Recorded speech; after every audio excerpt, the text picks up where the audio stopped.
Hey everyone, and Happy New Year. As we head into 2025, we want to thank all of you for your support this year and every year. Particularly, we want to thank our patrons over on Patreon for making this show possible. And a special shout out to our newest patrons, Adriana and Sigrid. Welcome to the team. If you're looking to support more independent creators in the new year, we hope you'll consider making us one of them. To see how you can support us, head on over to patreon.com/pod and prejudice. And now, the moment you've all been waiting for this entire book. Please enjoy this week's episode covering Volume 2, Chapter 11 of Persuasion.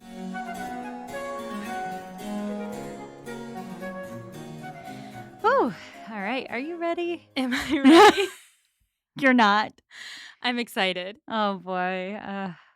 So much to say here. Becca's ready to sit down and have a heart-to-heart about this. Yeah, I mean, there's a lot to say about this portion. All I can really start with is this is Becca. This is Molly. We're here to talk about Jane Austen. We are here specifically to talk about Persuasion. Listeners, if you're new here, I, Becca, have read many Jane Austen novels throughout my life. And I, Molly, am reading her for the first time through this podcast. If you want to hear Molly read through Pride and Prejudice, Sense and Sensibility, or Emma for the first time, you can listen to seasons 1, 2, and 3 of this podcast respectively, but that is not what we're doing here today. No, today we are talking about Persuasion, Volume 2, Chapter 11, or Chapter 23, or Something happens. something happens. It's a chapter. It's not a major turning point. Not any sort of iconic scene in the Jane Austen canon. Guys, we have a lot to talk about. I can feel like Molly and I are both living on that low key end of year exhaustion and end of book exhaustion, but also there's so much raw emotions coming at me in this scene. Yeah, it's a lot. I feel like the more we sit with it, the more it will continue to hit me. Mm-hmm. Because at first I was like, well, we'll get into thoughts, and we'll also have a full Persuasion retrospective to do in the future. So for now, let's live in the moment, and I'm gonna live in the moment. Yeah. Okay, awesome. I'm ready. So should we tell the listeners where we left off? Of course. So we are at that point in time where we know the truth about Mr. Elliot. Anne has cleared up any confusion with Wentworth about her feelings for Mr. Elliot or lack thereof. Both Louisa and Henrietta are betrothed, ready to get married, and everyone is hanging out, waiting to go to a little drinks soiree at the Elliots' town home. And Anne is also looking to find time to tell Lady Russell how wrong she was about Mr. Elliot. Yes. And I will say I was more prepared for the soiree to be a bigger thing. I know, in the last chapter you were like, this is it, the soiree. And I was like, oh, no. What if it was 2 p.m. before the soiree? 2 p.m. before the soiree. That's where shit goes down. Exactly. Yeah. So at this point, Anne no longer cares about Mr. Elliot's advances, except for the fact that she thinks that they made Wentworth jealous. Also, she had promised to visit the Musgroves today, so she puts off telling Lady Russell everything about Mr. Elliot one more day, which I was like, oh no, something's going to happen. So far, nothing's happened, but she is delayed in going to the Musgroves by the rain. And by the time she gets there, Mrs. Croft and Captain Wentworth are already there. Well, Mrs. Musgrove is already there, and Captain Harville is with Captain Wentworth. Yes. Oh, yes. I don't know why I was just Mrs. Croft and Captain Wentworth. Well, because Mrs. Croft is an icon, and Captain Wentworth is a hottie. But Captain Harville is also just the best. He's great, and he also has a really weird and important role in this chapter in a way that's unforeseen, I guess. Yeah. But immediately your brain jumps to the incredible Mrs. Croft is just objectively the best character in this book. Yeah. And so I can understand why your brain would jump to her, and Wentworth is Wentworth, and we can understand why Anne's brain jumps to him. Yes. So Yes, of course. And also at this point, Mary and Henrietta have gone out and told Mrs. Musgrove to keep Anne there till they return. Immediately, Anne is deep in the misery of such happiness, or in the happiness of such misery. That was just a quote that I pulled about her being in the presence of Wentworth. It's very real. She's like, oh my God, I'm so happy he's here. Oh my God, I can't believe he's here. Yeah, I mean, Anne is the most relatable person Jane Austen wrote about what it's like to be in the same room as someone you're attracted to and be unsure of what to do with the feeling. Yeah, and also, like, so uncertain of where they stand because at Mhm. this point, she's pretty sure that he has feelings for her based on the way that he's been talking to her, but she also is aware that he thinks that she and Elliot are a done deal. Well, no, he doesn't think that anymore. Right, because in the last episode, she said "Oh, she no, was I don't care if we see Mr. Elliot," and then he went and checked out the log, and then he was right, like, right. "So, you don't care about seeing Mr. Elliot at this party, huh?" Mhm. Yeah, I forgot about that. Yeah. It was only the meme we picked out. I forgot. I think at this point, the tension that's here is the what next Yes, tension. exactly. Okay, yeah. And that can be excruciating when it's kind of like it's there and it's cusping on something. You don't know if anything is going to happen, but you kind of both know like there's something happening. It's exciting, but it's terrifying. Yeah, it's like it's both awkward and thrilling. Yes, that's where we're at. Yeah. So, Wentworth needs to write a letter. And my immediate thought is, what's this letter? Because they don't specify. And he goes into the corner to write a letter. Mrs. Musgrove is telling Mrs. Croft in very like loud whisper tones about Henrietta and Charles's engagement in extreme detail. And a quote that I liked was, "Even with every advantage of taste and delicacy, which good Mrs. Musgrove could not give, could only be interesting to those involved in the story." It was very much giving Mrs. Bennet, Yes, yes. And it's also giving like every Italian and or Jewish mother I've ever met in my life. which was also Mrs. Bennet. Yeah. Exactly. She says that even though they, being her and Mr. Musgrove, had reason to be opposed to the match, the kids were both so obsessed with each other that they were like, you know what, whatever, get married and actually get married sooner rather than later because she is opposed to a long engagement. And Mrs. Croft agrees that she would rather have people marry at once on a small income than have a long engagement. Mrs. Musgrove cuts her off to reiterate again how much she abominates a long engagement. And Mrs. Croft says she also doesn't like an uncertain engagement, one where you're not sure when or if you'll have the means of marrying. Very tense moment here. Sounds familiar. Also, hang on just a second. I'm just realizing right now, Mrs. Croft is Wentworth's sister. Yes. Does she know? No. Okay.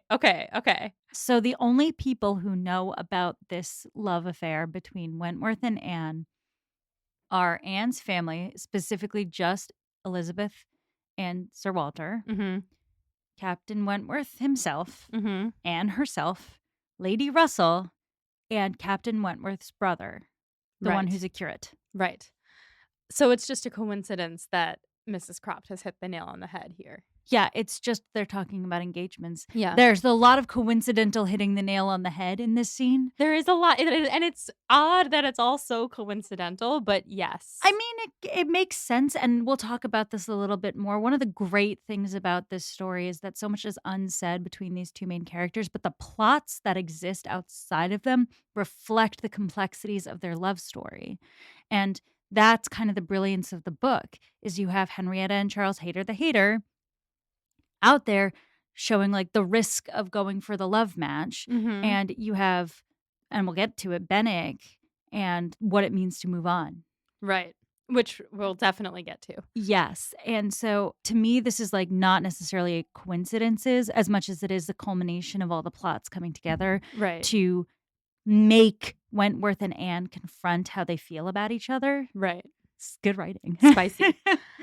So Anne's ears are perked at this, and she glances at Wentworth at the same time as he looks at her. In other words, confronting everything that you just said, confronting their feelings for each other. And we should say Wentworth's pen pauses on his page. He's writing this letter in the corner, hearing all these things, and he kind of like does a little pen scratch, which is kind of like a record scratch, Graham. So just go ahead and put a record scratch there, and looks up at Anne, and the two of them, like the way I picture, they like make eye contact in this moment, Yeah. and know what the other person is thinking. Mm-hmm. And then Anne blacks out. Yeah. Who wouldn't? The number of times Anne blacks out in this chapter and just like suddenly doesn't know what's going on around her, but also in this whole book. I mean, here's what's great about this chapter. and we'll get to it, but, like, Anne is the queen of the internal panic. Yes. This entire book is Anne Elliot panicking internally about her ex in a way that no one else picks up on, and she's like, "Everyone can see." Yeah. And we'll get to it, but finally, she panics enough that, people start to notice, Yes. and it's great. Yes. So then Captain Harville goes over to the window and gives Anne a look like, "Come here, I have something to tell you." So she goes to him, and now they're standing just a little bit closer to where Wentworth is writing, which she is obviously aware of. He pulls out a miniature, like a little mini painting of Captain Benwick and says that it wasn't made for Louisa. This story's kind of heartbreaking. Benwick had been bringing this miniature of himself home for Fanny, and of course, she died. So he has tasked his friend, Captain Harville, to bring it to Louisa.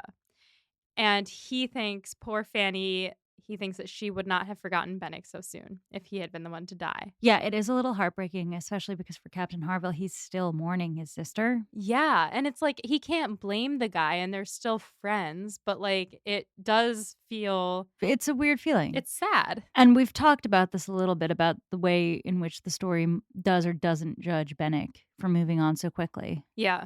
And I think it culminates in this scene Yes. with Harville. Yes. Anne says that she thinks no woman who had truly loved would forget so quickly. She thinks it's women's fate rather than their merit to be able to move on so fast, because they live at home with nothing to do but stew in their emotions. I do love this scene. And the way I read this is sort of like the way she phrases it a little different is that men are sort of like always in actions Mm-hmm. and women are tasked with the like steadfastness in the Yeah. relationship. She says men have continual occupation and change, which can soon weaken impressions. So, like, they can break up with someone or that their partner can die and then they go to war and they have to manage the books or do this and that and they move on because they're not able to sit and feel. Well, what she's saying is that men have the facilities to move forward in life, whereas women get stuck, and she got very stuck. Yes. Harville disagrees with all of this and says that even if it were true, it wouldn't be true for Benwick because he, after Fanny died, the war ended and he just came home and was living with the Harvilles. So he should, by all rights, also be stuck stewing in his emotions. And Anne says, I guess that's true for Benwick, so it must just be man's nature to move on quickly. And he says, no, it's not more in man's nature than women's to be unconstant and forget those they love. In fact, he thinks it's the opposite, which is their bodies are strongest, so are their feelings, which I was like, okay, calm down a little bit. But that's what he says. And she says, by that logic, one could say women's feelings are the most tender. And it would be too hard for a man if, in addition to all of his like things that he's got going on, his difficulties and the dangers he faces, to have women's emotions added into the mix. And then her voice falters because she's kind of, as she's saying all this, I think, feeling like then Wentworth must be over her because he's out there doing all this stuff. He can't also have women's emotions. He can't also be like still feeling this after 8 years. Yeah, Harville and Anne having this conversation past each other is a pretty interesting moment because, first of all, blanketing down Jane Austen with the gender roles. It's a little dated, but I think there is an interesting conversation to be had here. Harville is hurting and sad about the fact that this man who was so dedicated to his sister who died could so soon find love elsewhere.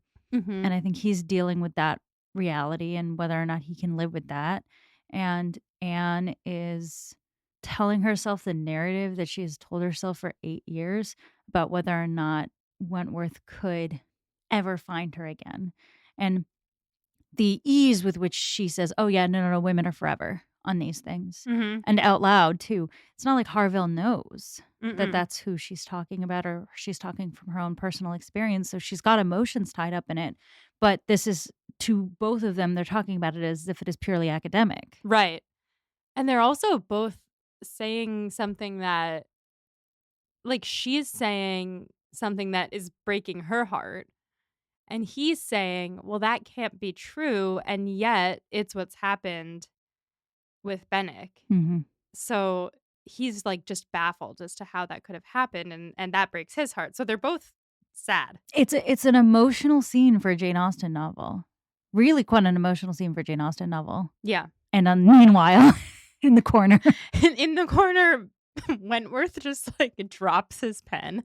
It's such a good moment where he's just like and he's like I picture him just, like, reaching over and, like, listening to them talk. Yeah. I'm moving away from the microphone, but I'm doing, like, a mime for this audio medium, but just being like, "Oh god, what if I" and then, like, dropping the pen, and I picture both of them snapping the head over, and he's like,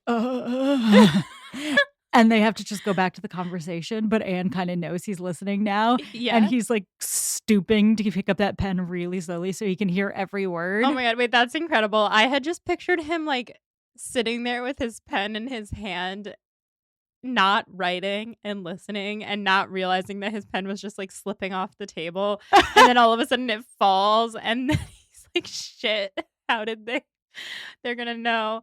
But either way, I he ends up mean in a situation. either way, he's drawn attention to himself, and we we as the readers are on notice that he's listening, Mhm. and Anne, as the conversationalist, is also on notice that she's having this really charged conversation in the room with him. And this is what's kind of brilliant about this scene is that this tension is building slowly because it started on such a heated precipice of what happens next between these two. And then you had the added layer of the discussion of the contingent marriage. And now we have this long discussion about constancy Mhm. and love and whether women or men are more constant.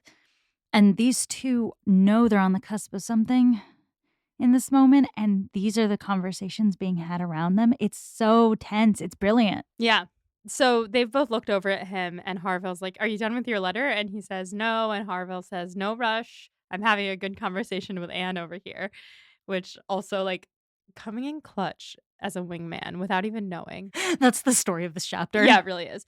So he continues and says he's never opened a book that hasn't had something to say about the inconstancy of women. And Anne says, "Who the fuck do you think wrote those books?" Which is a fantastic point. It is a great point. And a little Jane Austen turning out as Yeah. well, because I think Jane Austen thinks women are more constant a little bit. Yeah. But I love that line of Anne's where it's like, I'm going to read the quote because Yeah. it's so good. Yeah, read the quote. But I'll also say while you look for it, I don't think that Jane Austen necessarily thinks women in general are more constant. I think that the conclusion that they come to here is that there isn't a one or the other, Yeah. that you can't actually prove one gender as a whole being more constant than the other because it's so specific to each situation. Yeah, that's true. That's true. But and Wentworth and Benwick are the two sort of sides of that coin in Jane Mhm. Austen's mind. Yeah. But I read a little bit of Jane Austen's own melancholy into this scene. You can't tell me she didn't feel steadfast love after reading this. And that's kind of why I didn't mean to say I think she necessarily thinks that women are more constant, but I do think she is speaking something personal into existence, at Totally. I mean, this least. whole book feels very personal. Self-insert. Yeah. Okay. So this is the quote. Harville says, "If I had such a memory as Benwick, I could bring you 50 quotations in a moment on my side, the argument, and I do not think I ever opened a book in my life which had not something to say upon women's inconstancy. Songs and proverbs all talk of woman's fickleness, but perhaps you will say these were all written by men." Anne replies, "Perhaps I shall. Yes, yes, if you please. No reference to examples in books. Men have had every advantage of us in telling their own story. Education has been theirs in so much higher degree. The pen has been in their hands. I will not allow books to prove anything." A perfect quote. Especially because this pen is in Jane Austen's hand, and Yeah. she's telling the story of a very, very constant woman. Yeah. She says, if you give women education and means to write, they'll tell you how they actually feel. Go off. Go off, Jane. Yeah. He says, okay, well, if we can't use books, how are we going to prove anything? And Anne says, We're "We not can't." going to. Yeah. She says, we're both biased. We probably are influenced by circumstances we can't mention without saying something we shouldn't. Yep. He says, she doesn't understand how it feels to leave your wife and children without knowing when you'll see them again and how incredible it feels when you finally do. And Anne says, of course, I'm not saying that men can't love. Of course, I believe that men can love and be faithful. I just think that it's only so long as they have an object. Quote, I mean, while the woman you love lives and lives for you, all the privilege I claim for my own sex, it is not an enviable one. You do not need, or you need not covet it, is that of loving longest when existence or when hope is gone. When existence or when hope is gone. Mm. Just that line makes you break for Anne. Because she's going to love him for the rest of her life. She's basically saying in this room, like, all I have as a person is the fact that no matter what this other person thinks or says, I will love him till the day I die. And that's that. I don't love that that's my lot in life, but that is my lot. Mm. Very intense stuff from our Yeah. girl Anne Elliot. She is an intense lady. Yes. She feels very deeply. She does, and she never shows it. Never. Harville says she has a good soul, and he just can't think of an explanation for Bennick when all is said and done. Then Mrs. Croft gets up to leave and says she'll see everyone at the party later, which I was like, I forgot about the party. Exciting stuff. The party's going to be where everything happens for sure. Yeah. It's really going to be all about the party. I Yeah. can just picture you reading this portion being like, oh, they're going to go to the party. I was so excited. Wentworth folds up his letter in haste and tells Harville he'll be ready in 30 seconds. And then he leaves without saying goodbye to Anne. She walks over to his writing desk, and as soon as she gets there, he bursts back in, saying he's forgotten his gloves. And he turns so his back is to Mrs. Musgrove, shoves the letter into Anne's hands or like onto the table in front of her, gives her a pleading look. It specifically says, with eyes of glowing entreaty, fixed on her for a moment. Glowing entreaty. You know what she's saying in that moment, though. You know the look he gives her. He says, please. He's saying, this is, you must read this. Like, he says, read it fucking right now. Oh boy. So he grabs his gloves and he leaves. And Anne is like, oh my God, looks at the letter. It's barely legible. On the front, it says to Miss A.E., and it's so sloppy. It's clearly written in haste. And she realizes he was supposed to be writing to Bennick, and he was writing 2 letters, hence the haste. Okay. Hence the dropped pen. He was like, I'm switching paths right now. On the contents of this letter depended all which this world could do for her, is the exact quote she has stressed. She opens the letter. Better be a good letter, huh? Oh, and it is. Okay. Here we go. Are you going to just read the whole thing front to back? Well, I was gonna not, but should I? I did the first line and then I summarized the rest. Let's go beat by beat with it, but I think we are going to have to go through each quote here. Okay, I'll just go through the first one that I wrote down first. Yeah. I can no longer listen in silence. I must speak to you by such means as are within my reach. You pierce my soul. I am half agony, half hope. Boy. Well, I mean, it's a famous line. I knew it. I was like, oh my God. As soon as I saw that there was a letter at the bottom of the page, I was like, something's going to happen. And for some reason, I didn't think the line was going to be his. Really? Who did you think it was going to belong to? I thought it was going to be Anne's, just because it's, the whole book is from her perspective. I mean, it makes so much sense as a proposal line. Graham, a really loud sound effect, please. It makes so much sense for it to be him, though. Well, yeah, I don't even want to cut it off here, though. I mean, because what does it mean to be half agony, half hope comes in the next line. Tell me not that I am too late, that such precious feelings are gone forever. I offer myself to you again with a heart even more your own, that when you almost broke it 8 years and a half ago. Like, his half agony and his half hope is the fact that he has been dying inside for 8 years, longing for her, and he has rekindled something in himself that now knows that he could have her again. But he's also not sure if he can, because he doesn't know yet if she actually feels this way about him. And I think he's starting to, from what she said to Harville. Well, that's all coming. So exactly. He says, dare not say that man forgets sooner than woman, that his love has an earlier death. I have loved none but you. Unjust I may have been, weak and resentful I have been, but never inconstant. That might be my favorite line of the letter. I have loved none but you. Unjust I have been, weak and resentful I have been, but never inconstant. He's admitting that he was petty. No, he's like, yeah, no, he's like, I can understand why you would think I would be inconstant, but like, it's so true. Like, I'm trying to find the right words for this. You pierce my soul. I am half agony, half hope are some of the most beautiful words written about love. Mhm. And they're some of Jane Austen's best. Yeah. But I have loved none but you. Unjust I may have been, weak and resentful I have been, but never inconstant. The rhythm of that from a Janey perspective, just brilliant. But it also just, it's like he has to like drive home the point. Like, how dare you think I could get over you? Like, how dare you think that you couldn't occupy every thought in my mind? Molly's dying. I wrote you 365 letters. That's exactly wrote you right. every day for a year. Exactly. It's that same feeling of like, no matter what you think of me, don't you dare question the fact that I have loved you since the moment I laid eyes on you. It's so good. Molly is now crying, everybody. Okay, we keep going. You alone have brought me to Bath. For you alone I think and plan. Have you not seen this? Can you fail to have understood my wishes?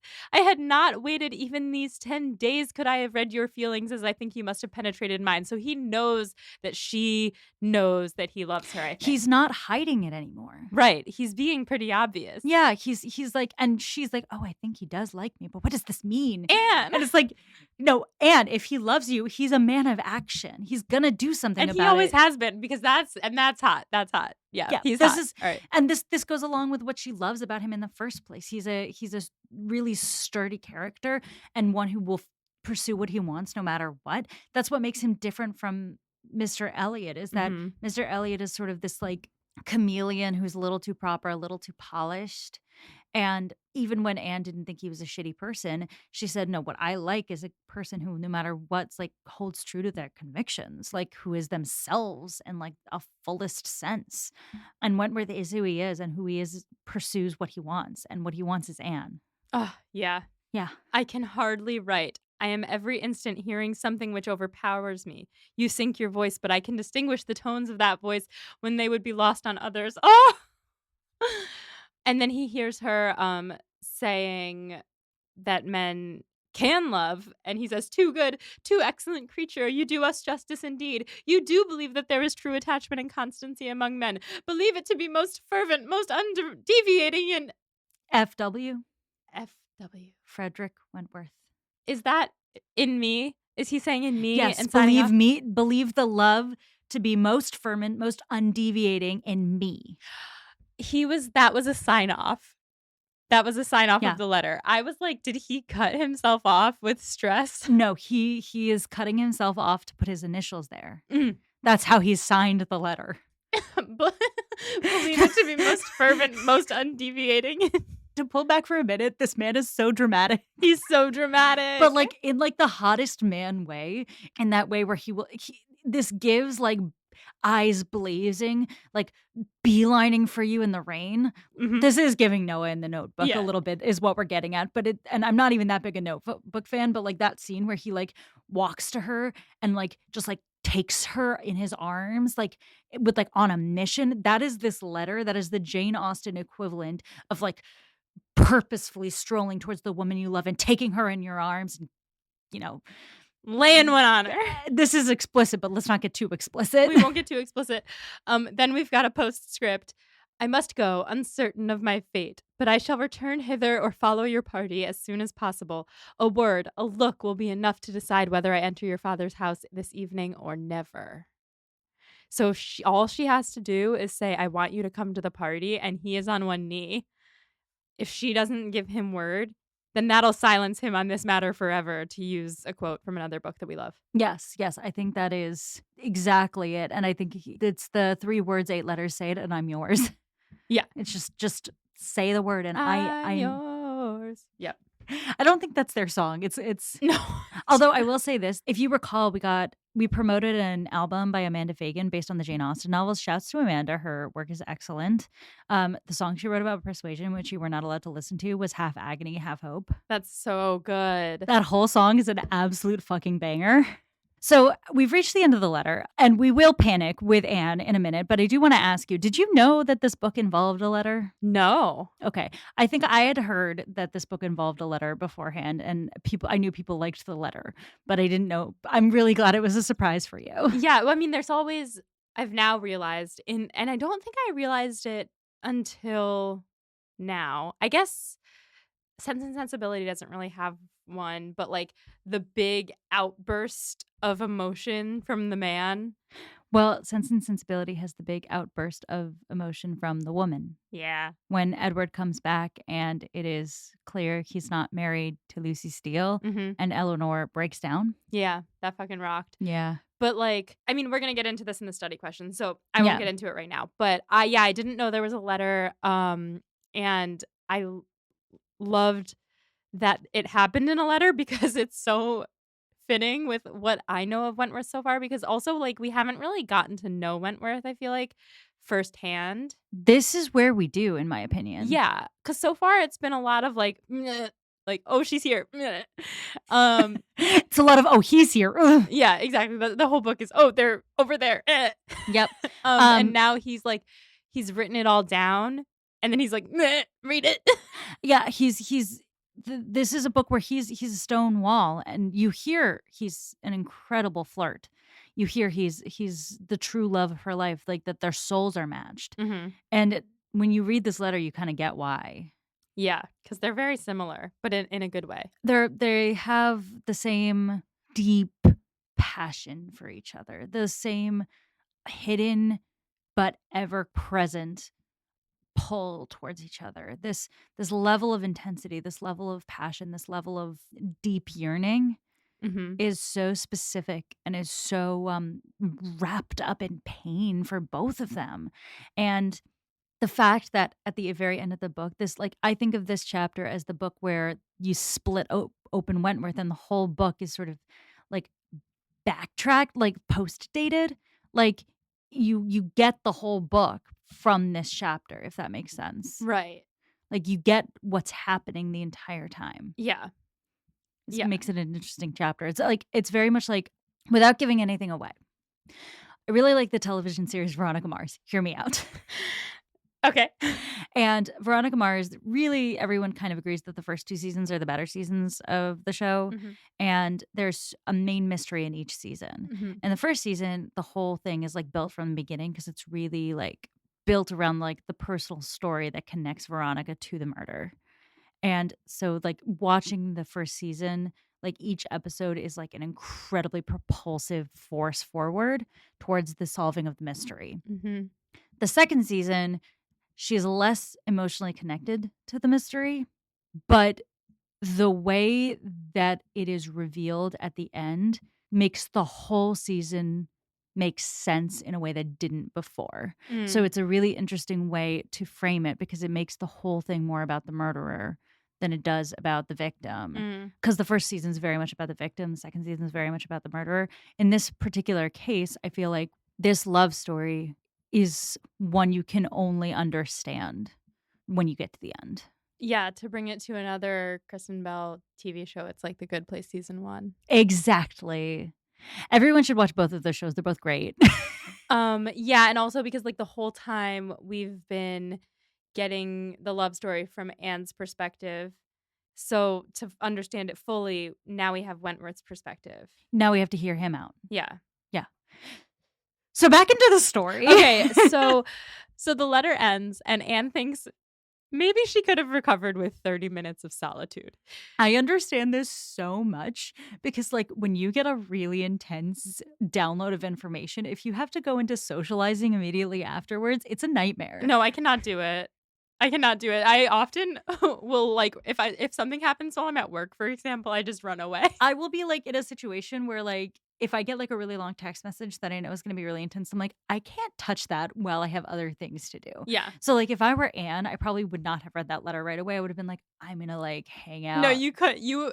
Anne must read that No, letter. it's good that Anne read it right away. To be clear, if I'm Anne and the way I operate with intense situations, I am finding a way to get out of my day with these girls in a way that's, like, fine and whatever, and then I'm reading it on my own to give myself time to process. Right, but the thing is, that's, like, Jane Bennett behavior, that's Eleanor Dashwood behavior. That is not Anne Elliot That's behavior. Anne Elliot is a chaos demon. She's like, "Oh, fuck, why did I do that?" Well, here's the thing about Anne, she really does think she can bear the brunt of any like, intense emotional Because turmoil she just blacks out afterwards. because she's like, "I can hold it together in front of these people, I'm good at this, this is what I do." For once, Wentworth has made Anne flummoxed enough that other people notice. Yeah, she's like so 10 minutes go by and she's like, "Okay, I could have sat here hyperventilating for 20 more minutes, I would have been fine." But then Charles, Mary, and Henrietta walk in and she's like just completely not able to do it.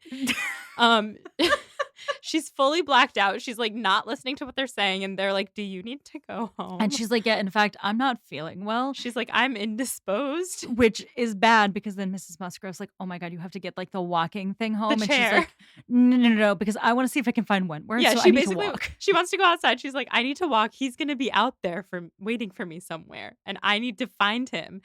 But of course, Mrs. Musgrove is like, "Have you fallen? Is it a head injury?" And Anne's like, "No, I promise I did not injure my head. I'll be fine by the party." Before she goes though, she's like, "Okay, in case I don't see Wentworth," she's like, "Mrs. Musgrove, can you make sure that Captain Harville and also Wentworth know that we really want them to come to the party? We really hope we'll see them And later." Mrs. Musgrove's like, "Oh, yeah, I know Captain Harville will be there," and she's like, "Yeah, and She's like, Captain "Make sure Wentworth Wentworth is also." also make sure Captain Wentworth knows that we would all very much like him to attend this party." Yeah, she's, like, trying so hard to be, like, casual. But also, like, the intensity of, like, if I don't see him, he has to hear from someone. This is my plan She's like, B. "Someone must know," and she's like, "Okay, you know what? No, if he doesn't come to the party, I'll tell Harville to tell him how much he was missed," or something like that. She's, like, planning ahead. And then, oh no, they still think she's too ill to walk home, so Charles is like, "I'll go with her." He was supposed to go to the gunsmith, but he's so kind as to walk her instead. And this is one of those moments, like, it's such a backtrack to how Charlie was at, like, the very beginning of the book where, like, remember when their child was injured and both Mary and Charlie were like, "Oh, we should watch him. But I really wanna go to dinner with Captain Wentworth." And it's one of those things where it's like, "Oh, I should walk Anne home. I really wanna go to the gun store, but I should walk Anne Yeah, and home." he's being, a very good brother-in-law, but they're walking, and Anne hears very familiar footsteps behind her, and there comes Wentworth. Whew. And so he walks with them for a minute before Charles cracks and asks him which way he's going. And Wentworth goes, "I hardly know," which implies that he's just been wandering, waiting for Anne to pop out. Yes, that's exactly what's happening. Imagine this is like the riskiest text message you could possibly send. You hit send and then you just wait and you stare at the little bubbles, Yep. like the dot dot dot bubbles of doom. Yep. And that's what Wentworth's doing. He's just sitting and staring at the dot dot dot bubbles of doom. Also, he came up behind them, which implies, which, like, I'm like, was he hiding behind a bush? No, here's what's happening in my brain is that he's standing by the side of the building, like anxious, and then he sees Anne and Charlie start to walk the other way, and he's like, "Oh fuck!" And so he kind of like comes up He, like, walking runs up. behind them, Yeah. and Charlie's like, "Oh, thank God you can walk her home. I just want to make this He's gun." like, "I really got to get to this appointment." And they're like, "Yeah, that's fine, Charlie. Go Yeah, ahead, like, totally chill. it's fine. I'll walk her home." I was like, wingman of the year without even knowing it. That is what I mean. Like Captain Harville and Charlie Musgrove coming in absolute clutch for our boy Freddie Wentworth Mhm. in this moment. Yeah. Oof. Oof. Mwah. Mwah. So Anne and Wentworth turn down a quiet street where they can really talk. For the first time in this fucking book. Yep. At first I was like, "Oh no, are they just going to tell us that they talked and not actually get into the conversation?" Because it was like where they could go over all of the particulars of their past. And I was like, "What are the particulars of their past?" No, no, no, no. We get. Yeah, I should trust Jane Austen. I really should just put my trust in Jane Austen. No, sometimes she does do the big confession of love and then they work out the particulars later. Yeah. And in this one in particular, she was like, "No, no, no. They deserve They're going to talk about it. everything." Yeah. Ugh. So they are both happier now than they were 8 years ago because they are more tender, more tried, and more fixed in a knowledge of each other's character, truth, and attachment, more equal to act, more justified in acting. This is like an advertisement for timing. Yeah. There's a line from a show that I don't care for how it ended and didn't in hindsight, it's not as great, but some of its snippets are very good. How I Met Your Mother. But Robin has a line where she just goes, "Connection's easy, timing's a bitch." Mhm. And these 2 finally got the timing right. They got the timing right. While they're walking, the rest of the world melts away. They don't notice anybody else. Oh, Yeah, they're so in love. they're in They love. are in love. He says that he had, in fact, been jealous of Mr. Elliot, and that had guided all his actions since coming to Bath. But he had gained some hope by the way she looked at him and talked to him. And finally, when she was talking to Harville just now, he was like, "Oh my God, I think she might like me." And I have to tell her how I feel. Okay, so first of all, a couple things here. One, I love the idea that Wentworth is sitting at a table writing a letter about Captain Benwick's portrait. Oh, right, it's about the portrait. That makes sense. It all ties it all together. Yeah, he's writing the letter about the portrait at the little table, and he hears this conversation and is so overcome by what he hears that he bears his soul in a slightly more harried letter that he writes on the side after dropping his pen, where he's like, "Oh my god, she's talking about love. She said men aren't constant. She has to know how constant I am. I'm so I'm constant. so fucking constant." And so he just, like, had to write it down and, like, stop writing the other letter to ensure that he could tell Anne Elliot how he felt as soon as physically possible.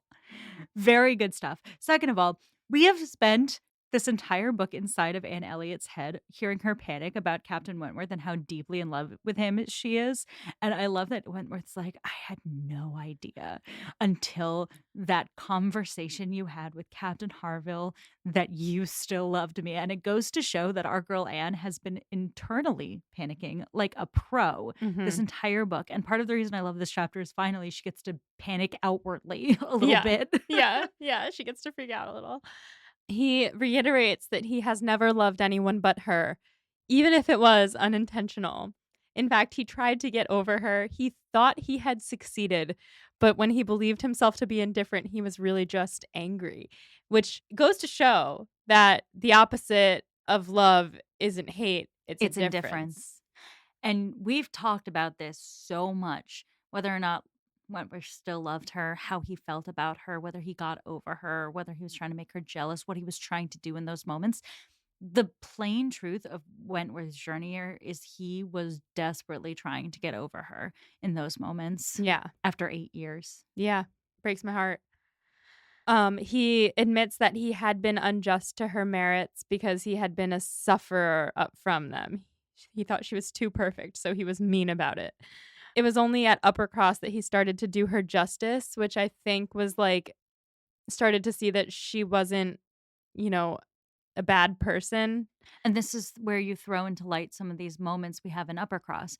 And Elliot at the piano, where Mhm. he asks if she dances, and everyone says, no, she just goes to the piano. Mhm. When he pulls the toddler off of her, Anne panicked about that. And we were like, maybe she's overreacting. No, ma'am. That was an outburst from him not being able to hold it back the fact that he did care about her. When he forced her to go in the carriage with the Crofts, Mm. again, a show of care for her Yeah. when he couldn't help himself. Yeah. And then at Lyme, he begins to understand why all that was happening Because of the uppy downy in because part. he was like, "Oh shit, she's hot." The uppy downy. Yeah. What's that line from Squidward? Oh no, he's hot. "Oh no, she's hot." And that we talked about this a little bit. It was not just the uppy downy from Mr. Elliot that sells him here. It's much more importantly the cob. Right. How she handled it, how she took charge, how she's the opposite of Louisa. Yeah, and we talked about this at the time. The way in those moments at the cob, Wentworth couldn't hold back the fact that, like, in those moments, that's who he needed. That's who he trusted. He trusted her, and he and she together took over that situation, and they made a good team. They did, but she was the one who kept her cool. She did better than Yeah. him in that situation. Yes. And he blames himself for what happened out there. Yes. And speaking of Louisa, Speaking of Louisa. so he had in fact tried to attach himself to Louisa. Mhm. Out of pride, he had not really cared for Louisa, but he was too proud to admit that he was still in love, and so he was like, "I need to try to move on." Yes. Do we think this is unfair to Louisa? I mean, it might be unfair, and we'll talk about it, and it's in the study questions. It's pretty human. It is. I don't blame him. You can't really like, if you do not intend to marry somebody else and you're Wentworth, and there's this perfectly reasonable person in front of you who you enjoy, like, it's perfectly reasonable to try to see if there's something there. Yeah, no, that makes total sense. And Louisa ended up making Anne seem better by comparison to him because he learned to distinguish between the steadiness of principle and the obstinacy of self will, between the darings of heedlessness and the resolution of a collected mind. So, okay, just to pause and gather our thoughts here. Mhm. So, he was mad at Anne Yeah. for 8 years. Mhm. He sees Anne again. He starts out being mad at her.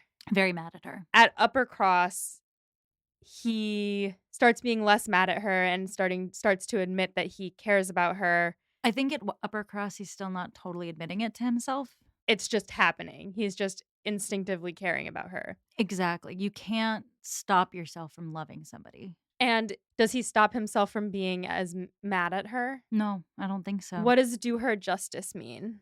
Only at Upper Cross had he learnt to do her justice, and only at Lyme had he begun to understand himself. I think what he's seeing at Upper Cross is that she is still an excellent character. Mhm. And what he's seeing at Lyme is that he still loves her. Gotcha. This is sort of like a distinction, Yeah, but yeah, yeah. he is still trying to attach himself to Louisa. And to be clear, I'm not saying I think it's like totally without fault. I'm saying we've all done it. Like, Yeah. we've all tried to make something work with someone because we're trying to move on Yeah. from somebody else. Right. And I think that's fair. Also, he's gonna later admit that he doesn't think it was right of him, so we'll get there. Oh, well, actually, we'll get there right now. So he realizes that Harville and Mrs. Harville both think that he and Louisa are engaged or on their way to being engaged, and he's like, "Oh, fuck. If her family or if she feels that way and thinks that we're that intimate, then I'm no longer at my own disposal. I'm hers if she wants me." So he realizes that he's been maybe too flirtatious publicly with her, and he's ready to do the honorable thing Mhm. and be with her. And boy, does he get lucky. Oh, yes.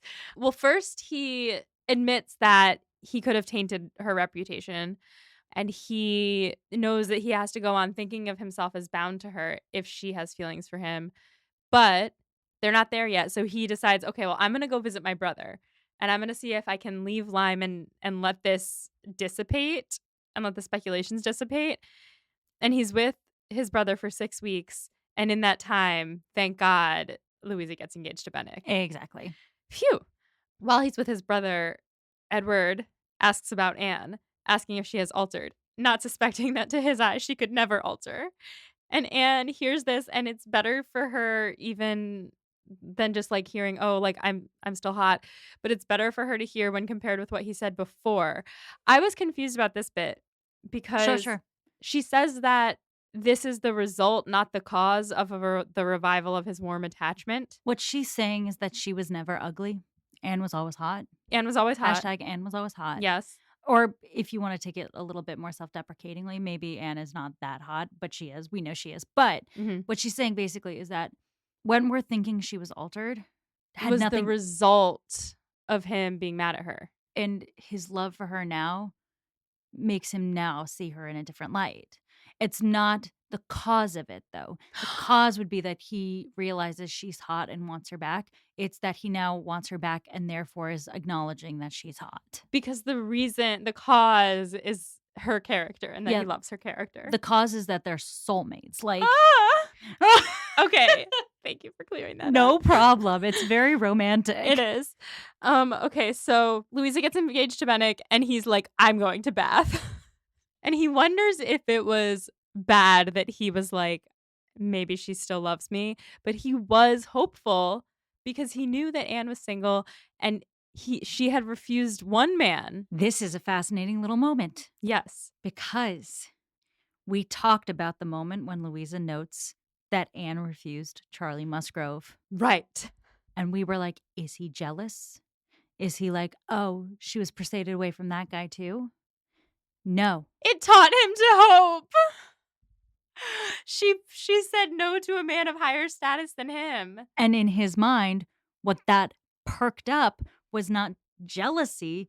It was, could it be because she's still in love with me? And he's like, is it bad that that's where my mind went? But you're right. Eep! He talks.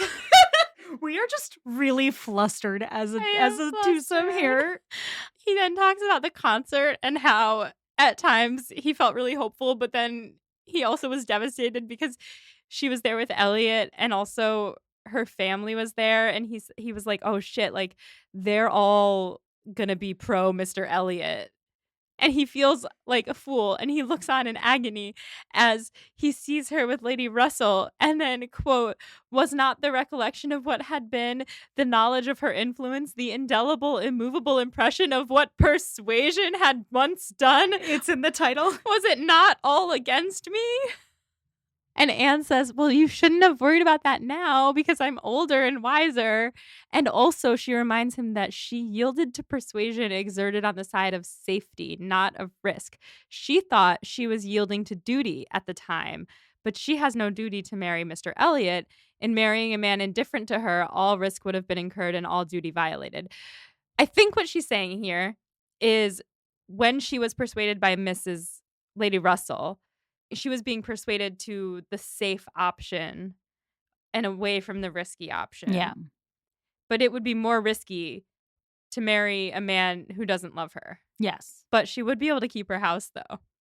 So, like, Yeah. he has a point. I also think that Mr. Elliot kind of does love Anne. I find Mr. Elliot a sort of fascinating character, but I think her point basically is here, like, we are in different circumstances now, and we're going to talk about those different circumstances because, boy, are they interesting. But now they are older, wiser people. They are learning to let go of 8 years of pain and hurt. They're trying. Exactly. And instead, in its place, like, the love is untarnished between the two of them. Yeah. And knowing it still exists on either side is all that it took. Yeah. He says maybe he should have known, but he didn't know yet, like, that she had changed or grown up or whatever. He still only thought of her as the person who had given him up and then been influenced by anyone but him, and he had no reason to think that Lady Russell would be of any less authority with her now. Anne says she thought for sure her manner would have spared him all this, but Anne, you know you can't. You have been panicking underneath your skin. And this is internal panic. Yeah. You're the SpongeBob meme. We already made it. He says her manner was the only ease which her engagement to another man might give. Like, the only thing he could latch on to was her being kind to him. Imagine being this obsessed with someone. Sad. After 8 years. But, like, also very romantic. Extremely romantic. Then they arrive home and Anne goes inside and she goes upstairs to think about how happy she is. Squee internally in her room. Yeah. But she also has to balance out her giddiness by reminding herself that it can't last, which I thought was depressing. Are you catching that line too? Where is it? It's like right when she goes inside. She says she re-entered the house so happy as to be obliged to find an alloy in some momentary apprehensions of its being impossible to last. It's too good to be true. Oh, yeah. But also Happy and Sad at the Same Time by Casey Musgraves. Yes. Okay. Time for the party in the last possible moment. This really important party where the entire plot will happen in the book. Yeah. So the party is too large for intimacy, but too small for variety. Normally, what Anne would find a drag, but tonight she finds that the evening flies by because she is glowing with happiness. She avoids Elliot, but she pities him, which I think is a good growth arc for our girl. Yes.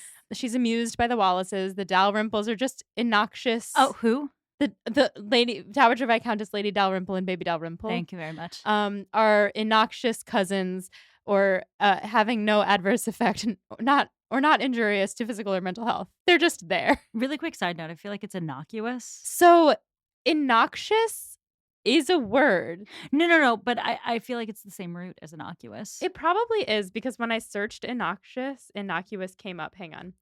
We're going to do it again.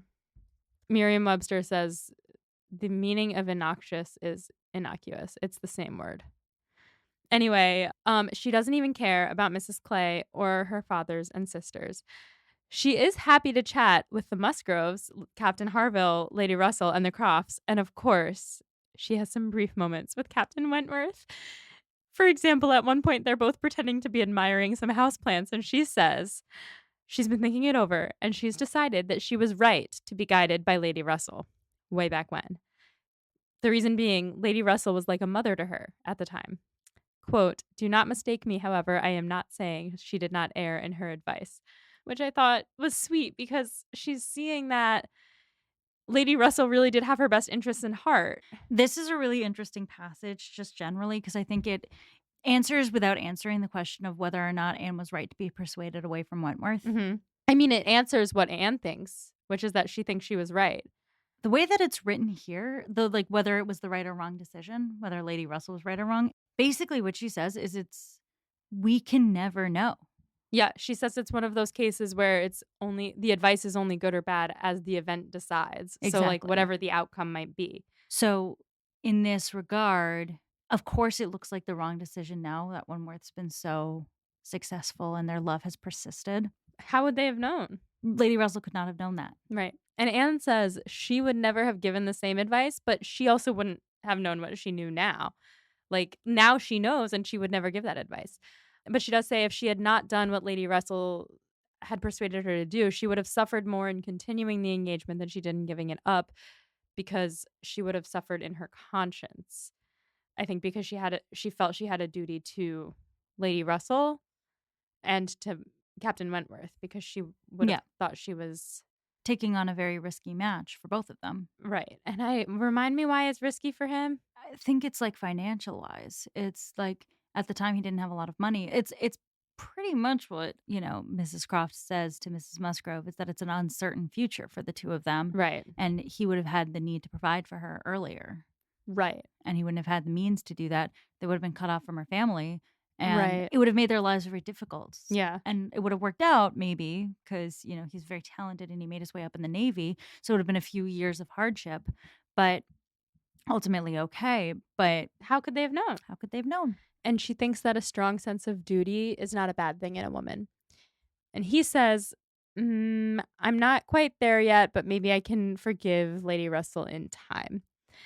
He also says that he's thought over the past too, and he's wondered if he was his own enemy even more than Lady Russell was, because he wonders if he had written to her in the year 8, which I'm guessing is 2 years into their separation, with a few £1,000s and his promotions in the Navy, would she have renewed their engagement? And she basically says, oh, yeah. She says, would I? And he goes, good God, you would. He says he wanted to, but he was too proud to ask again. He was too angry. He shut his eyes. He refused to do her any justice. He didn't want to know what she would have said. And now he would forgive anyone before he forgives himself because he could have spared them both 6 years of suffering. And now he says this kind of pain is new to him because usually he thinks he deserves all his blessings. And right now he feels like he's happier than he deserves. And that's the end of that chapter. And that's the end of that chapter. Kind of uneventful, honestly. Oh man, that was a good one. God. Yeah, that's gonna be a doozy for our listeners. I think they're gonna really enjoy that. I hope you guys enjoy that one. I hope you enjoy it. Which brings us to our patron study questions. Listeners, if you would like to ask us questions on the air, you can join our Patreon at the $15 tier. Molly will post a Google Doc before our record session. You can input your questions. We will ask them on the air. Shall I ask them on the air? Let's do it. Yeah. So Adriana asks, how does the conversation between Anne and Harville resemble the hazelnut conversation from earlier in the novel? And does this parallel show the development of Anne Wentworth and their relationship? The hazelnut conversation is between Louisa and Wentworth. Mm-hmm. And Wentworth is talking about how a hazelnut, unlike a leaf, can get stomped on and trodden and not die in the winter. Is that right? I think it's bad hazelnuts. Oh, bad hazelnuts versus regular hazelnuts. Yeah. No leaves involved. And I mean, in both cases, we're getting an undercurrent of a conversation about Anne Elliot's feelings. And what Wentworth says in the hazelnut conversation is basically he wants someone of conviction. He wants a strong hazelnut. He wants a strong hazelnut who will not heed to the other hazelnuts too easily. And that's why he kind of is immediately drawn to Louise's bullheadedness, her Mhm. stubbornness, Yeah. which then kind of bites him in the ass later. Right. Um, and then this conversation between Anne and Harville tells us what it really means to be a steadfast Or a character. strong hazelnut. A strong hazelnut is someone who doesn't give up on love. Yeah, the conversations are very similar, except that for Anne and Harville, they're both saying that their gender is the stronger hazelnut when it comes to love. Mhm. And the fact that it drives Wentworth to be like, "No, I promise I'm a strong hazelnut too." Yeah. I think that's where it shows the development. Yeah. Because he was before in talking about hazelnuts, he was like, well, he was thinking Anne is a weak hazelnut. Yeah. And he thought she was weak because she could easily give up her love for him. Mhm. And I think it's a shallower read on what it means to be a sturdy character. Mhm. And Anna's saying here what it really means for her to be a sturdy character. And that causes Wentworth to basically explode his feelings into ink on a page. Mhm. So, Or to Nutella, if he's a hazelnut pooping out Nutella. do hazelnuts poop out Nutella? Now they do. All right, that's canon in Jane Austen. Anyway, that's a great question. I had forgotten about the hazelnut conversation, and it is very similar. Yes. All right, Avi asks, in this chapter, there is a discussion between Anne and Captain Harville about the feelings of men versus women. From this discussion and from other books you have read, what do you think Jane Austen is saying about the perception of women in her society? We touched on this a little Mhm. bit, but let's return. So, well, what we touched on was who she thinks is the stronger hazelnut in terms of gender. But in terms of what Jane Austen is saying about women, I think Jane Austen does believe the thing about women having tender hearts that feel very deeply. I don't think Jane Austen is saying men can't have that too, but she is saying that women have that. It would be immediately disproven if she were. Yes. I think she might be saying a little bit that women have to kind of tamp down these emotions until they explode because they have to be perceived a certain way. Like Anne isn't allowed to like go around bemoaning her outcast state or whatever. I think from my perspective, I read this as a women love more in part because women are limited in this Mhm. society. I mean, They're Jane, limited. I did finally see it. It's very good. I'm seeing it again tomorrow. But I think what doesn't explicitly go into patriarchy too many times in her books. It's a lot of undercurrent in her Mhm. books. But this here is an example of like Anne has not been able to move about the world with the same capacity that Wentworth had to do that. And so part of the reason she thought he might have moved on is because he's seen so much, he's grown so much, and she's been stuck with her shitty father and sister for years in a house. Of course, she's going to be steadfast towards the man she loves. I also think she thinks of women as being a sterner character than they get credit for. And both of those facts are clear in the character of Anne Elliot. The Yeah. limitations of being a woman and also the power of being a woman. Yeah, we haven't seen another character who has like pined like this for years and years and years. Yeah. No. So she's kind of unprecedented in that way, but the limitations of women are definitely present in all the other books we've read so far. And I think that the limitations of women is encapsulated very well in the quote about books from this one that we read in saying that, well, I mean, books are written by men. So of course, women's voices aren't going to be heard so much. Truly one of my favorite Jane Austen turns to the camera Yeah. moments. Yeah, Like history is written by the Victor's. victors. Mhm. It's the same thing. The books are written by the men. The books are written by the men, so women are fickle. Yeah. Yep. Janae asks, well, first she says, "Oh baby, this chapter." Oh, baby, indeed. I mean, that was the vibe of our general record session today. Yes. So Janae has two questions. So the first one is, what does Mrs. Croft and Mrs. Musgrove's conversation about the engagements show us about society and about Anne and Wentworth, their feelings and their own engagement? Okay. So, as a reminder to our listeners and myself, Mrs. Croft and Mrs. Musgrove talk about preferring getting married right away over a long engagement, and also over an uncertain engagement where you're not sure if you'll have the means to marry. What this shows us about society is that I mean, it highlights the importance of marriage, especially for women who don't wanna end up. Economics of Dating and Jane Austen. Yeah, yeah, yeah. It's all about the economics of dating in Jane Austen, but it's like women can't be single or they'll end up like a Miss Bates, and having a long engagement or an uncertain engagement might end in financial ruin, and basically marriage is a financial contract, and it's better to just get it done. And in terms of Anne and Wentworth, I think for Anne overhearing this, it tells her maybe a little bit why Lady Russell encouraged her away from Wentworth. Yeah, it highlights the risks that would have been present in their proposal 8 years ago, their engagement 8 years ago. I think it gives you a little sympathy for the position these 2 have been put in. Yeah. It would have been hard to marry him at that point. It wasn't just like her being stupid about him being poor. It was a genuine risk that she could have taken on him, a chance she could have taken on him, but it would have been a chance. It would have been looked upon poorly by the world, and it would have been difficult.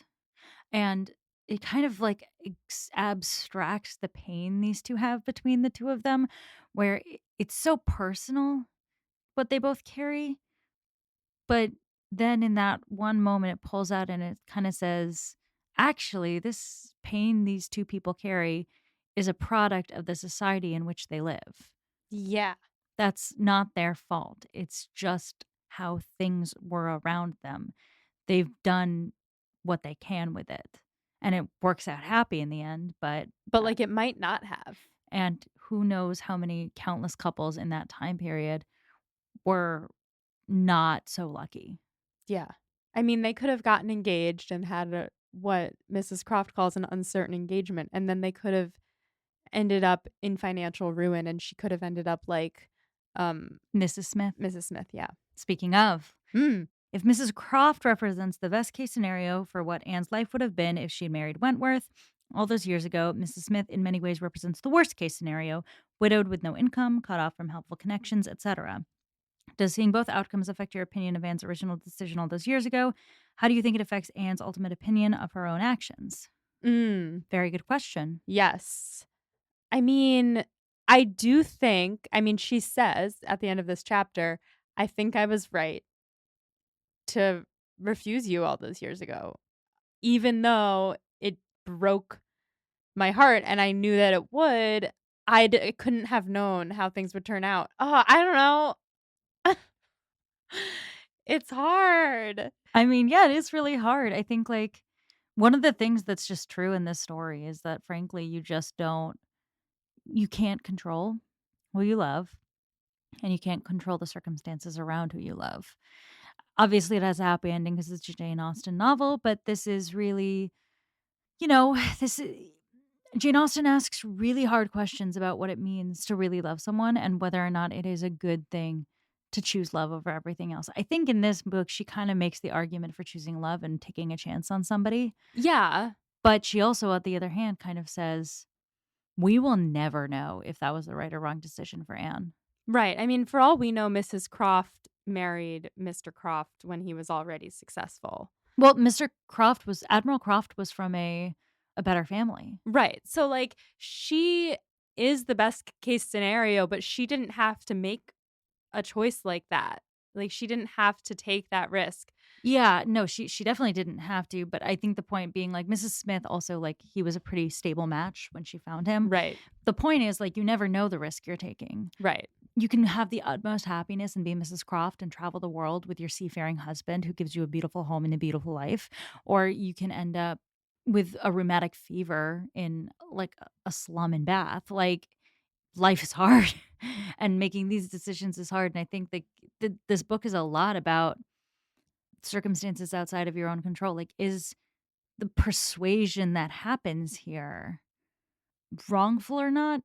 It's just a question that's difficult to Yeah. answer, and I think it's meant to be that way. Yeah. I mean, it's very much a book that makes the most sense in the time period and place where it takes place.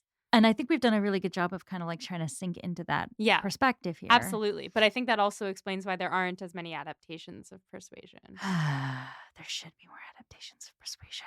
And we're gonna make it happen. Are we? I don't know. That would be awesome. It would be awesome. Well, Audrey and Emily are working on one. I'm so excited. I will poop myself. It's going to be so good. I'm I so cannot excited. wait to have them on to talk about it. Yeah.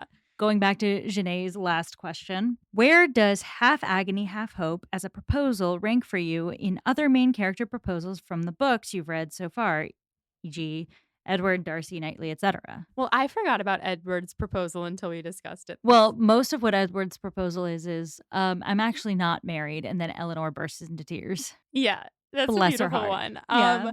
Okay. I think I'm gonna do it amongst Darcy and Knightley because I feel like those three are the like I'm bursting in with my emotions, and there are 3 quotes: half agony, half hope, If I loved you less, I might be able to talk about it more. and I In vain I have it's struggled. I will not do. My feelings shall not be repressed. You must allow me to tell you how ardently I admire and love you. I think hot take here. Darcy is 3 because I love Darcy. We've talked about this. It's rude. But it is proposal getting. It's not a good proposal. She refuses it. And his later proposal is much nicer, but not iconic in the same way. It's And not as exciting. And it is very much him being like, I'm sorry, I totally did mess that up, but I do love you. And she's like, okay, that's great. I love you too. Let's be together forever. Yeah. Yeah. Okay. I agree. And then the thing is, I think that my opinion is colored by some adaptations. I think it's too hard to pick. It's apples and oranges between If I Loved You Less, I Might Be Able to Talk About It More, and You Pierce My Soul, I Am Half Agony, Half Hope, because of the two characters and who they are. Knightley is a man of few words. Like he's so practical as a person, Yeah. and it is the culmination of a friends to lovers story, Yeah. where he knows every piece of who she is already, and like You Pierce My Soul, I Am Half Agony, Half Hope comes with pain. It comes with loss. It comes with I need this back. I desperately need you back. Tell me I am not too late. Yes. I think in terms of the actual language of the proposal, the language of I am half agony, half hope is better for me than If I Loved You Less, I Might Be Able to Talk About It More. yes. However, I don't feel at this point after one reading of the chapter and of the book before doing my deep dives into all of the adaptations and everything. Mhm. I don't feel like I know Wentworth as much, and I don't feel like he's as much of like a beloved.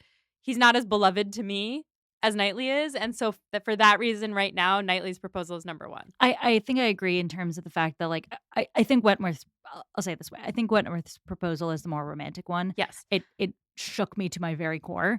But I think that in terms of the love stories, I'm more endeared to Knightley and Emma's love story because of the banter. The banter is where love Banter's lives. so good. The banter is where love lives from me in my own personal life. And that is a love that feels familiar and cozy and like it just feels so real. Yeah. And Anne and Wentworth it's sweeping. It's gorgeous. And I have like loved reading their story. It just isn't the story that I have experienced constantly. Yeah. So those are the patron study questions. I'm going to move on to Becca's study questions. So I'm going to skip the first one because I think we covered it. What do we discern about what Jane Austen believes about constancy and love from the scene between Harville and Anne? I think that she thinks that anyone is capable of constancy and love. I think that she thinks that there are all kinds of love because I don't think that she is belittling Bennick, for example. I kind of think she is a little belittling Bennick. You do? Not necessarily. I think you're right. I don't want to. I think we can disagree with Jane. I think what she says here personally, the way I read this chapter is she thinks that a constant love, a never dying, ever present love is a love that unshakable love is a superior form, not a superior form of love, but a different creature than other love. Mhm. She writes about it as if she's experienced it, frankly. Mhm. And it makes me curious about Jane Austen's life. It is the feeling of like love is something that like lives with you constantly and is unshakable. Mhm. Um, and I don't think that's fair to what Bennick's going through. I don't even know if I think she's being mean to Bennick in particular, but I do think she's belittling the idea of moving on Yeah. slightly here. Yeah, I guess that is why there's so much comparison and why the whole conversation happens. Like I said, it's actually really brilliant that the way the scene culminates, the way that Captain Wentworth finds himself unable to resist explaining to Anne how he feels and proposing through a letter is because they're in a room where people are discussing other people's love stories that relate to their own. Right. That is what pulls him out of it and forces him to say what he needs to say to her. And it is sewn through this book. We have a lot of different love stories, and those love stories are used as a diving off point for Wentworth to finally admit where he is and what he needs to say. That is brilliant to me. Like, this is a great culmination from Jane. Like, this chapter is so well crafted, and I appreciate that. But by nature, you are comparing love in that regard. And I think Bennick really does get the short straw on this chapter in a way that I do not think is fair, because I do think that I do think Jane thinks he loved Fanny Harville. I don't think she's particularly poo pooing him. I think, like I said, Harville is speaking out of emotion in this moment, Sure. but it is clear he is a foil to Wentworth's undying devotion to a woman he lost. Yeah. Yeah, and I just like a big thing that I think my main qualm with this book is that there is a huge difference between losing someone due to a breakup That's and fair. losing someone due to death. And so Bennick, I think, is having a totally different experience. And I'm not saying that I don't think I would move on in 6 months if my partner died. But I'm saying that I understand where he's coming from. Oh, no Yeah. question. No question. But I Um, agree with you, that is probably what Jane like, that's the comparison she's making, Yeah, for and sure. I think it's kind of like all culminating. And I get how I think narratively it's brilliant. I do note your critique that breaking up with someone is different than getting widowed. I think that's a fair critique on Yeah. Jane. But I do think that it's all serves the purpose of bringing us into this chapter where there's this tense moment that basically erupts into emotions that these two have been holding back for years. Yeah, So I think it works brilliantly. absolutely. But I take your point. Yes. Okay, the letter. We've really covered this mostly, but it's a very famous Jane Austen moment. What does this letter do to the story? How does it inform Wentworth's character, and how is it a climax for Anne's? I mean, obviously for Anne, this is confirmation that he feels the way she feels. It's also showing that he's not 100% sure that she feels the way that he feels, and she needs to go tell him. So it gives us a goal, and then she does the goal. She goes and they talk about it. I mean, it's a turning point because they've gone from being on totally different, like, both suffering in silence, different planes of existence, to being on the same page for the first time in 8 years. So, it's huge. It also gives us his whole side of the story, and that's how it informs his character, is that, like, every time we thought he was just being a dick, he was trying so hard to get over her. He was dealing with his feelings. Yeah, He so was in his he's feelings. been really struggling for 8 years, the same as she has, and he's been dealing with it differently, and it just gives kind of a different undercurrent to all of his actions so far. I feel like his playlist is a lot of Beyonce, Mhm. like his heartbreak playlist, which we can finally get up and running Yeah. now that we have Alright. his side of the story. I'm ready. Yeah, I think that's all right. I also would say, like, there's an undercurrent to this book of Anne being overlooked and doing everybody else's emotional labor and fading into the background and trying to hide her own emotions. This scene feels important because Wentworth hands her a letter and says, "No, no. I've I've been thinking about you this whole time. You have been seen this whole time. You have been acknowledged. You have been known. You have been the only thing on my mind for 8 years. Unjust I may have been, Never and constant." weak, but never inconstant." I think that's a big moment for Anne in this book as well, because, like, she is a character who's pretty steadfast and quiet. But no, she's been known the whole time, and lo and behold, it leads to the only time she can't hold in her panic. What do we think of Wentworth's actions towards Anne through the book? We've kind of done like I wanted to structure this episode that we'd read the letter and then we'd go through like a tour of like the book and where we've been. What do you think of where Wentworth went through this book? So first he was like, you've changed physically. First, he was mad. First he was mad. He was mad. And he was like, ugh, you've aged, or whatever he said. Mm-hmm. He like commented on how altered she was to his eyes. Then we were at Upper Cross, right?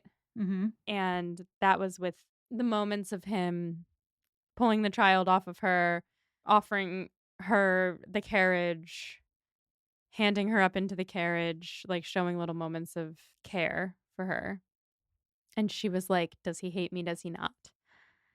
Then we went to Lime and he was like, oh, you're hot and I'm in love with you.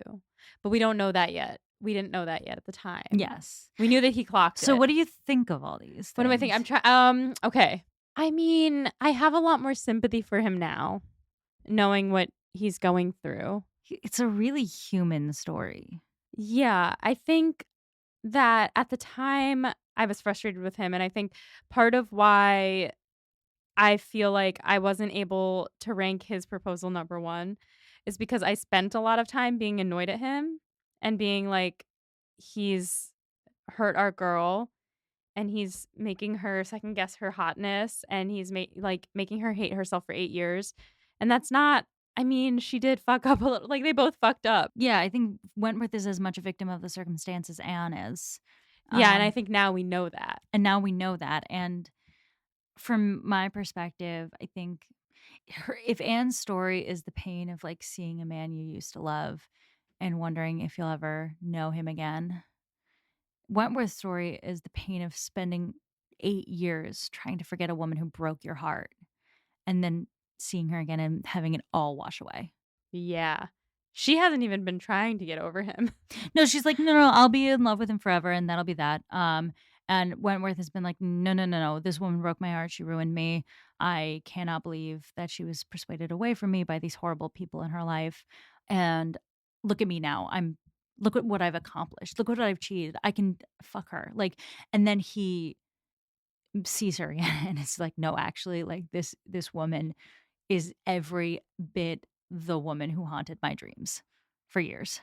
Man, when you put it like that, because it also says a lot about his character because he was always very adamant that he would succeed and that he would be that guy. Yeah. And he does that in every aspect of his life, not just job. He has ascended class rank. Yeah, he's succeeded. He has succeeded and he has proved her family wrong. Hell yeah.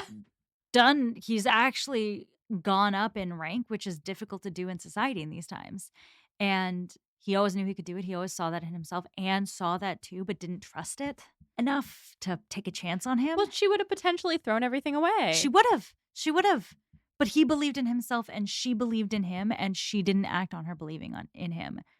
So it's a really, I could go for hours talking about like the weird pain that the two of them have caused each other. But at the end of the day, like they found their way back to each other. So more equal to act, more justified in acting. Does that have to do with her acting on her feelings? More equal to act means she's old enough to make her own choices. Justified in acting means his circumstances have changed. Yeah. He's no longer a rescue match. He's a great match. Right. And more justified in acting in that he now knows, for both of them, like now he knows that she still loves him. Funniest quote. Oh, goodness. Or just say. I mean, there were some funny quotes, but can we just say the quote? You pierce my soul. I am half agony, half hope. You pierce my soul. I am half agony, half hope. I mean. Tell me not that I am too late. It's so good. It's so good. I mean, it's not the funniest quote, but it's the quote. It's the quote. We can't say another quote from this fucking chapter. Everyone knows that. Yeah, come on, guys. Questions moving forward? Well, there's only one chapter left, so I think The only things left to really wrap up is, like, well, 1, how is her family gonna react? 2, what's gonna happen to Elliot? Like, is he gonna find somebody? Is he gonna end up marrying Elizabeth? You Um, sounded so concerned for this bad man. ugh, God, I forgot how much I hate him. But what is gonna happen? Like, because Elizabeth doesn't even des well. No, I wouldn't wish him on anyone. Oh, but what's gonna happen with Mrs. Smith and Mr. Elliot? Because Mrs. Smith needs that, inheritance, so I'm worried about her. So those are my questions. Oh, and are we gonna have our wedding? Triple wedding? Who wins the chapters? Wentworth. Yeah, this one goes to Captain I Wentworth. am half agony, half hope, baby. Oh, yeah. It's dramatically signing your name. Wait, Find hang on, it. I have to read it again. Yeah, it's so good. You do us justice indeed. You do believe that there is true attachment and constancy among men. Believe it to be most fervent, most undeviating in FW. Drama king. We have to stand. We have to stand. Listeners, that concludes this insignificant kind of throwaway episode of Pod and Prejudice. Truly filler. Penultimate. Yeah, for next week, we're finishing Persuasion. I know. And because it's a really short chapter, I think we're probably going to cover the book from like top to bottom. So if you are interested in submitting study questions for that, know that they can be like book-wide study questions. Molly, do you have anything else to add? Anything to add? No, I just want to finish the freaking book. Which we shall. And until next time, stay proper. And if you love someone, just write them a letter and tell them they pierce your soul. Just do it. Yeah, never forget to tell the people you love that they pierce your soul.